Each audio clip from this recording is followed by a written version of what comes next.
আগাম জামিন পেলেন না শাহজাহান। আদালতে দুদিনের রক্ষা কবচের আবেদন। রক্ষা কবচ পেলে হাজিরা দেবে শাহজাহান।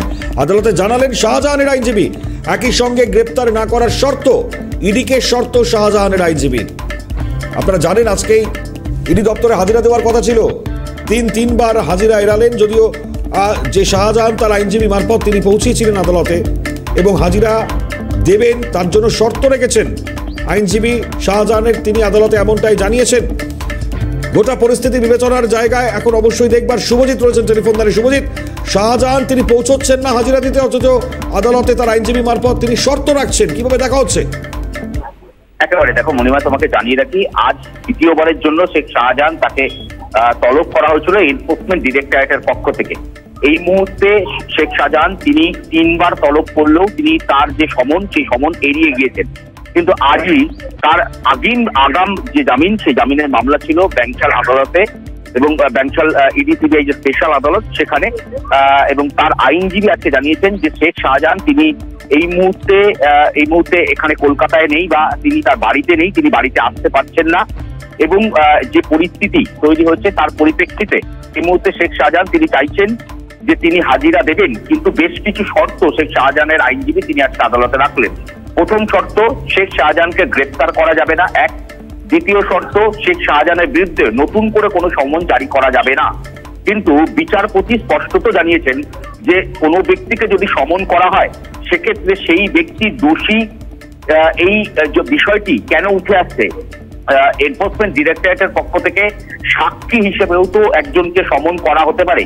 সেক্ষেত্রে কেন আপনারা এই গোটা বিষয়টিকে দোষী হিসাবে নিচ্ছেন? অন্যদিকে তোমাকে জানিয়ে রাখি, এনফোর্সমেন্ট ডিরেক্টরেটের আইনজীবী তিনি স্পষ্টত আজকে আদালতে জানিয়েছেন যে শর্ত শেখ শাহজাহানের আইনজীবীর তরফে দেওয়া আছে সেই শর্ত মানা অসম্ভব বা সম্ভব নয়। তার কারণ যে কেস এই মুহূর্তে চলছে তা সম্পূর্ণরূপে শেষ হয়নি, তার ইনভেস্টিগেশন এই মুহূর্তে শুরু হয়েছে।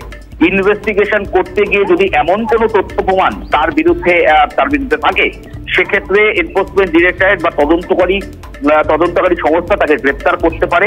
এবং একদিকে যেরকম তদন্তকারী সংস্থা গ্রেপ্তার করতে পারে, অন্যদিকে তার বাড়ি থেকে, তোমাকে জানিয়ে রাখবো যে তার বাড়িতে ইতিমধ্যে এনফোর্সমেন্ট ডিরেক্টরেটের আধিকারিকরা তারা অভিযান চালিয়েছিলেন, তল্লাশি তারা করেছেন। কিন্তু তল্লাশি করার পর বেশ কিছু ডকুমেন্টস বা তথ্য ইতিমধ্যে এসে এনফোর্সমেন্ট ডিরেক্টরেটের আধিকারিকদের হাতে এসে পৌঁছেছে।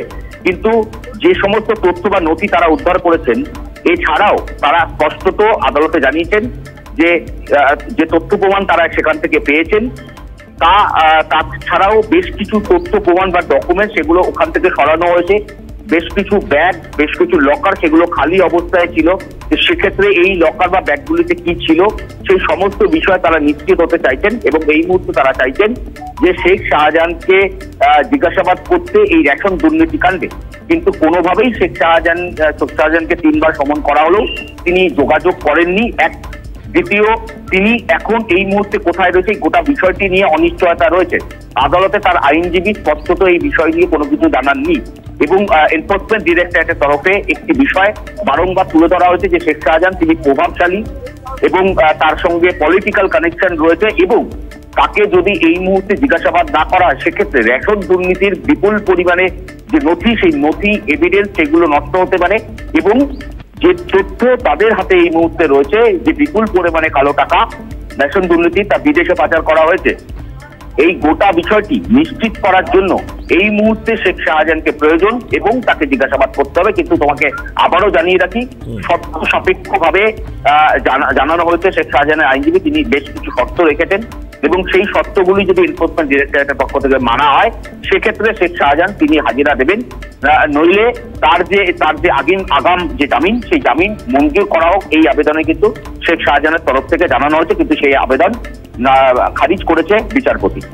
মনিমা, ধন্যবাদ শুভজিৎ দে আমাদের প্রতিনিধি যেমনটা জানাচ্ছিলেন। অর্থাৎ বুঝতেই পারছেন, একদিকে দাঁড়িয়ে শেখ শাহজাহান তিনি ইডি দপ্তরে হাজির হচ্ছেন না, অন্যদিকে ফের আজকে যে তার আগাম জামিন মামলার শুনানি ছিল সেই জায়গায় দাঁড়িয়ে তার আইনজীবী মারফত যেটা বিষয় এই মুহূর্তে স্পষ্ট হলো যে আদালতে দুদিনের যে রক্ষা কবচের আবেদন, রক্ষা কবচ পেলেই নাকি হাজিরা দেবেন শেখ শাহজাহান।